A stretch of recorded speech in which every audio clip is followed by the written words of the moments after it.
Over the last 2 months or so, I've been slowly recreating my Skyrim load order, so I've been on a bit of an Elder Scrolls kick recently, which obviously led to me daydreaming about the Elder Scrolls 6 like I have been for the last decade or so. You see, the thing is, a lot of Bethesda games are very similar, we all know this, and I honestly believe that Starfield, Bethesda's latest game, a space RPG for those of you who aren't aware, tells us quite a lot about the Elder Scrolls 6.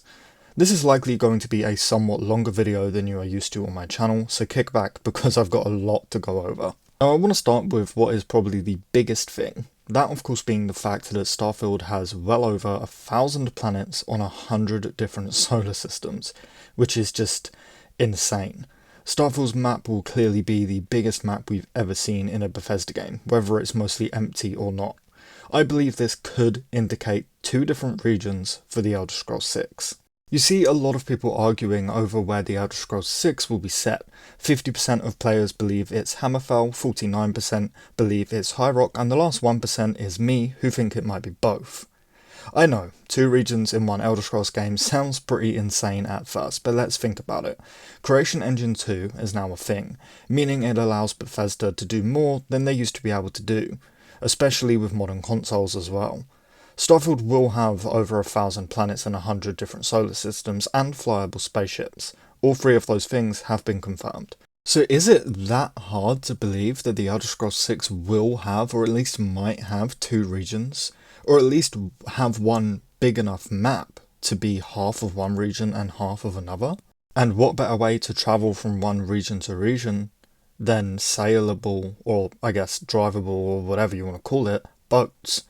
We're already getting manually flyable spaceships in Starfield, so there isn't a doubt in my mind that Bethesda have at least considered creating rideable boats for the Elder Scrolls 6. Being able to customize them, change their sail, pick different signs. Maybe you want a simple fishing boat, or maybe you want a Viking longship, or maybe a pirate ship. I genuinely believe that all of this is a possibility. Would Bethesda really give us such a gigantic map for Starfield and flyable spaceships and customizable spaceships for Starfield, but not at least give us small islands off the map that we can sail to in our own customizable boats in the Elder Scrolls 6? I honestly think it's extremely possible. Now, if boats aren't available, I do think that Bethesda will do some serious upgrading to the carriage and horse system. Being able to change the saddle of your horse, buy your own and ride your own carriage, again customizing the whole texture of it, the wheels, the horses on the front, like what they look like, the seats, the coverings, whatever it may be. One small thing we will definitely see in the Elder Scrolls 6 is the return of holstered/visible weapons. This was a feature that, for whatever reason, stupidly was taken out of Fallout 4, but we can see in the Starfield showcase right here that holstered weapons are back, so I think it's pretty safe to assume that we will still be able to see our weapons on our characters like we can in Skyrim. The next thing I want to talk about is traits and backgrounds. The traits and backgrounds from the Starfield showcase are one of the most well received and talked about things after the showcase aired. Everyone was real happy to see them, and Bethesda definitely have heard that feedback. So honestly, I would bet that we will see traits and some kind of backgrounds be a thing going forward with all future Bethesda Game Studios games, not just the Elder Scrolls 6. Being able to pick a hunter background, maybe a mage background, sort of like a character starting build. I think it's also pretty safe to assume that we will definitely be getting a silent protagonist in the Elder Scrolls 6.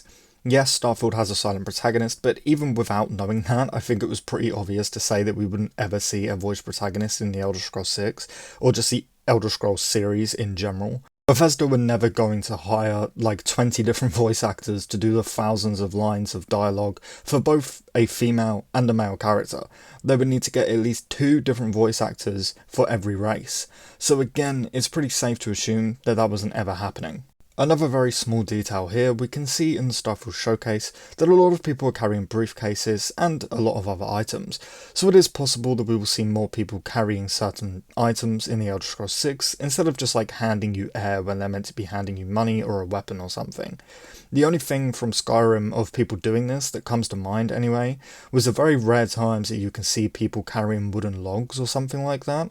So it would be cool to see blacksmiths actually putting iron ingots in the smelter, or Khajiits actually carrying skooma or something like that. Just another small detail that I noted and wanted to add in this video. And of course we all saw the new dialogue system recently revealed for Starfield just last month, and we can see the new persuasion and threaten and lie system using the points. It's kind of a remake of the old Oblivion persuasion system, sort of like a spin on that, so I think it's safe to say that Elder Scrolls 6 will have some kind of system like this, rather than Skyrim's system. Depending on how well received Starfield's speech system actually is received, we may even get the exact same kind of system. One important thing that we can actually take not from Starfield but from Fallout 4, which I think is still important to note, is the new style of companions. Previously, Bethesda had a very dry, quantity over quality style with their companions, if you will. Skyrim had like 100 companions, and besides Serana, they were all pretty much just brain-dead robots. Fallout 4 really stepped it up with this, giving us less companions, but giving the companions that they actually gave us all unique personalities, likes, loves, dislikes and hates, you know what I mean. But it was really well received, so we can assume that they will do the same thing for the Elder Scrolls 6. Now keeping on with Fallout 4 but also Starfield, we have settlement building / outpost building. It appears that Bethesda want to continue with these building systems for all of their future games. It was introduced first in Skyrim with the Hearthfire DLC, and then massively upgraded for Fallout 4's settlement system. They then added the exact same kind of system into Fallout 76, well, not exactly the same, but you know what I mean, there wasn't much new. And now we have outpost building for Starfield. So I would bet any amount of money, honestly, that we are going to see something like this for the Elder Scrolls 6. Now, but the thing is, I'm not sure how this would even work for an Elder Scrolls game. Maybe they could do something like Helgen, where a town just gets completely obliterated and you get to rebuild it and maybe even become the city's Jarl or king or whatever, or something like that.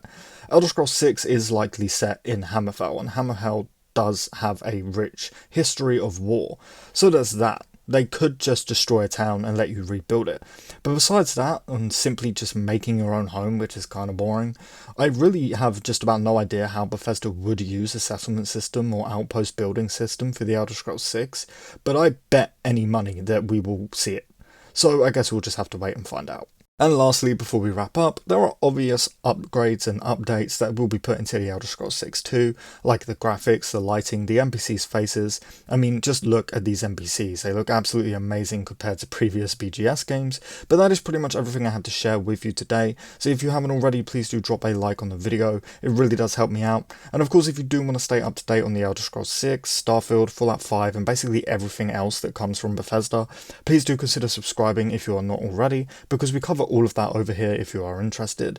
Anyway, that is going to do it for me today, guys, so thank you all so much for watching, and I really hope to see you in the next one.